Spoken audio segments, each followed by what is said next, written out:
Hey, yo, guys, what's up? It's your boy Jesse.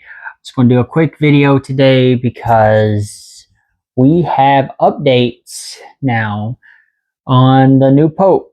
The new Pope is he has been named, he's given himself a name, Pope Leo the XIV, and he's an American Pope. He comes from America, but he is from Peruvian descent. His family comes from Peru. He's an interesting one. He's kind of a compromise pope between the more liberal pope or cardinals, and the more conservative cardinals. He wasn't quite one that I was excited for. I was more of a Pizzabola guy. I think that's how you say his name, the Italian. I mean, it's a cool name, Pizzabola. Pizzabola. I love his name, but he tended to lean more conservative. Out of the top five, I'll be honest, I know I'm in the Philippines. I know a lot of Filipinos wanted the Filipino cardinal to be elected as pope. I, uh, I think it's good that it wasn't him. For one, the Philippines needs him, but also he has some slight liberal leanings. He would have been too much like Pope Francis. And for all you people who know me, I'm a pretty devout Catholic, but I'm a much more traditional Catholic. And I felt Pope Francis was leading the church down a liberal path. He was giving off vibes. He wasn't giving off the best vibes for people in the church. I don't think personally. I'm glad that we got a more moderate, and I'll go over that a little bit today. Um, I was going to make the video for Friday, but I decided to make Friday Fitness Friday, so I didn't want to eat into that because I'm really trying to focus on my physical health, of course. Uh, but yeah, I know that many of my Filipino friends was excited that perhaps he would be the first Filipino pope. Just don't worry, the church is guided by the Holy Spirit. I guess it doesn't really matter who's elected pope. The church can't err in faith and morals, but the popes themselves can think or believe certain things that might not always be the most Catholic. Um, I was worried about Pope Francis, about some of the things that he was leading the church to think, the people in the church to think, and that's kind of why me personally, I was not I did not really want the Filipino cardinal to become pope, because I was worried he would carry on the legacy that Pope Francis had, and I really didn't want that.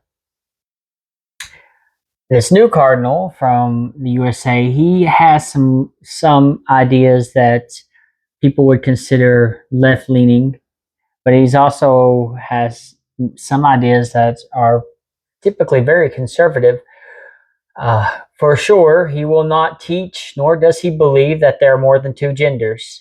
There are only two genders, and he has made that clear.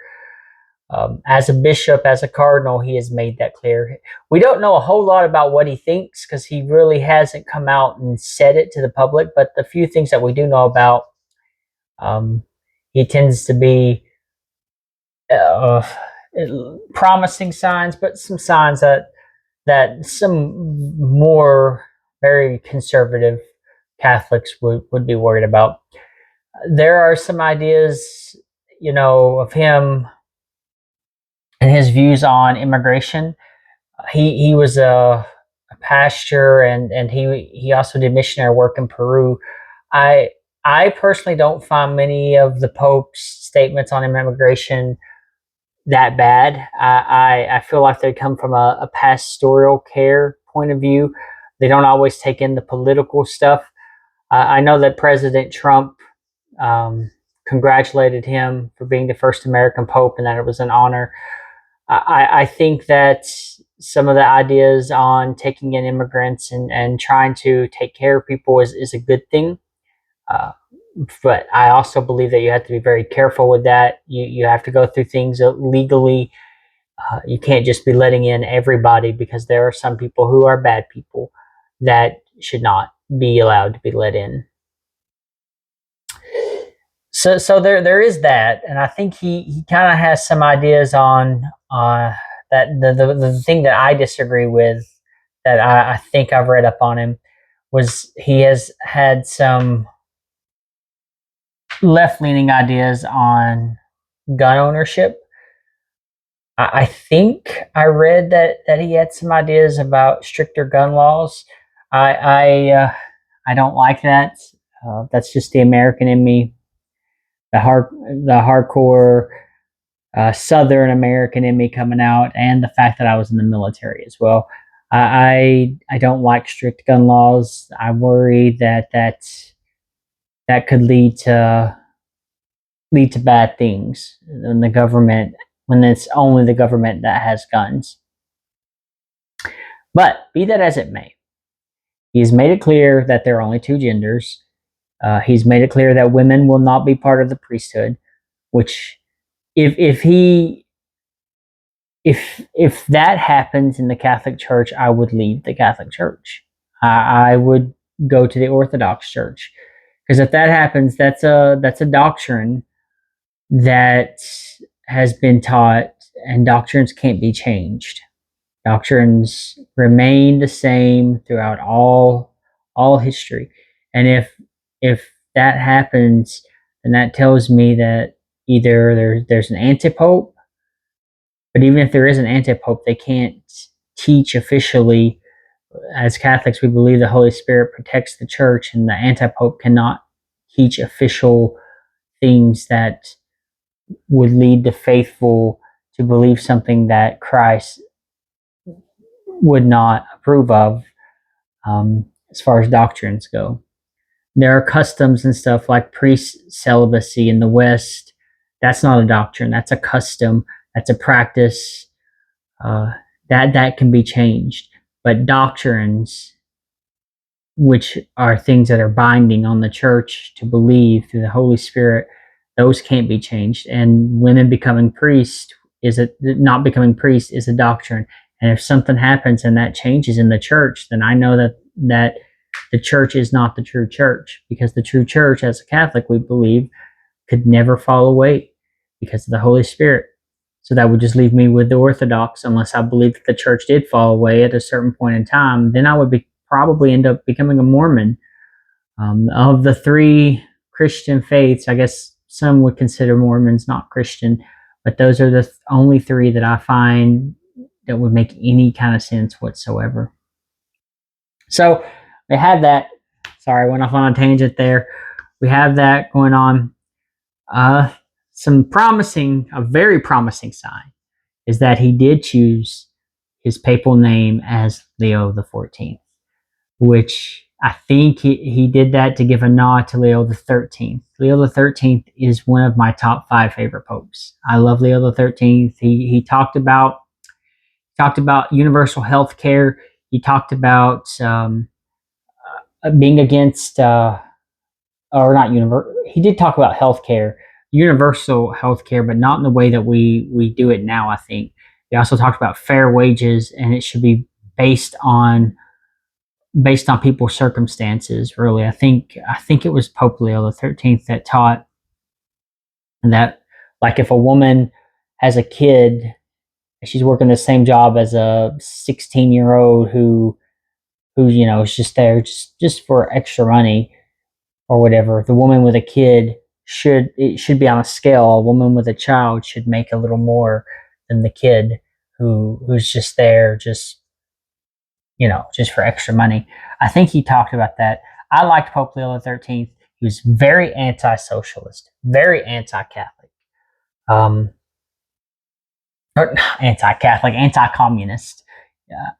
He was an amazing pope, and he was also the first pope to ever be video recorded.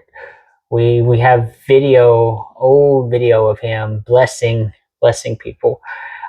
So that's my view on that. I'm glad he chose that name. I'm also glad that he did not do what Pope Francis did. Pope Francis did not wear the full papal vestment when he was chosen and he walked out.